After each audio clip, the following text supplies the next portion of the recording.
Okay.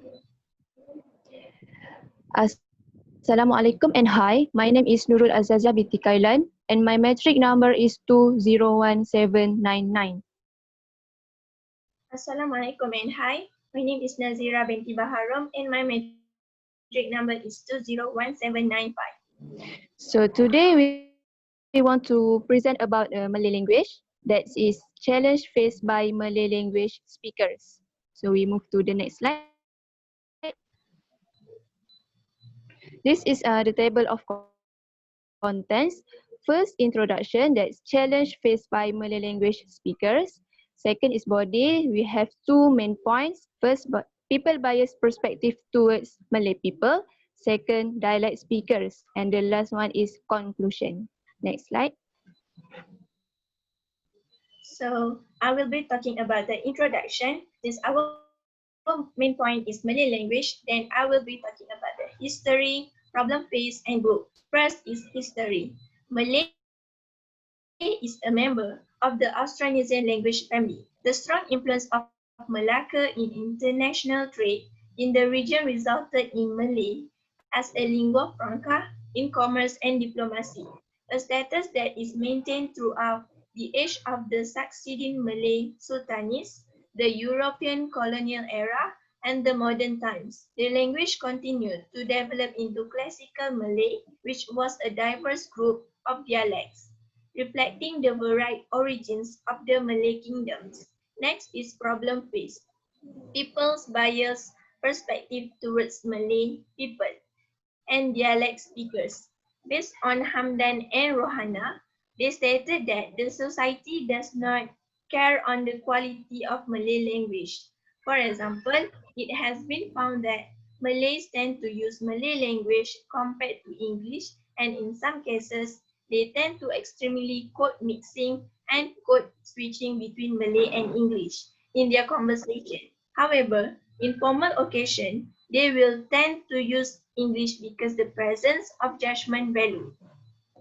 Next is group. I will be dividing into two groups, which is young group and also veteran group.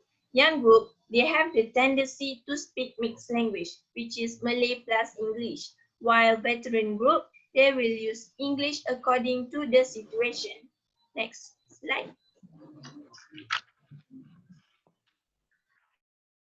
My point is people's bias perspective towards Malay people.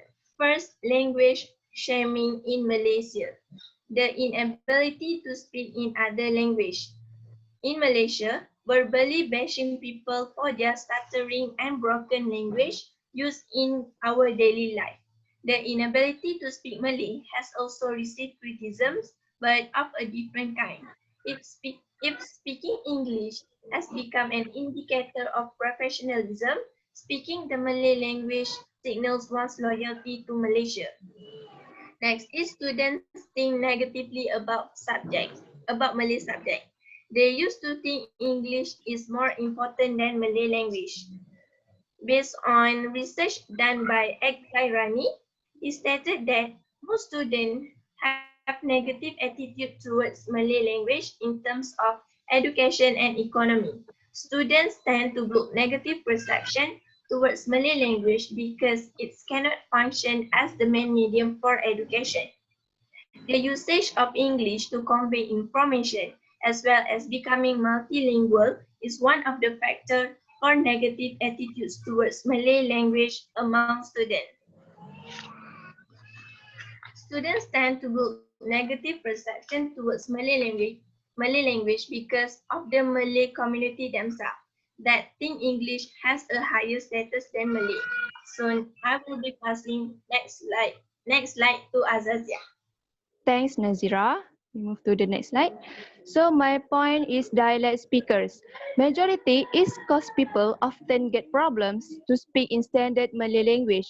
This is because they have been using and practicing their dialect since childhood.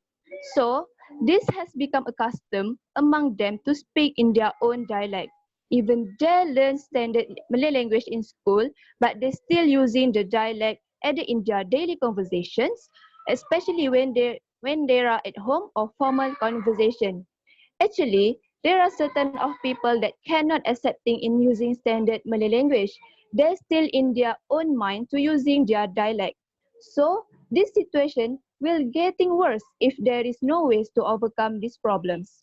So my next point is people who have accent cannot speak fluently in standard Malay language. They often using their accent and make only certain of people that can understand of their conversation. For example, people have a problem to understand because they use different words for the same meaning. This can make confusing for some people to understand what they are trying to convey. According to some studies, people who are not fluent or cannot speak standard Malay language will provide the big impact in their life, such as they cannot be able to continue the higher education like university. So, this problem have been the challenge that should faced by people who have accent and dialect. So the next slide.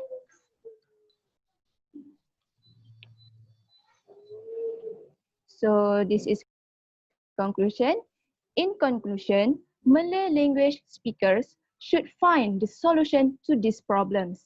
People should practice to speak in standard Malay language in their daily life so they can familiarize themselves to fluent speak of Malay language. Next, people should be aware how important Malay language in their daily life because with this language will determine their future of lives. So that's all from our presentation by today. Thank Thank you. you.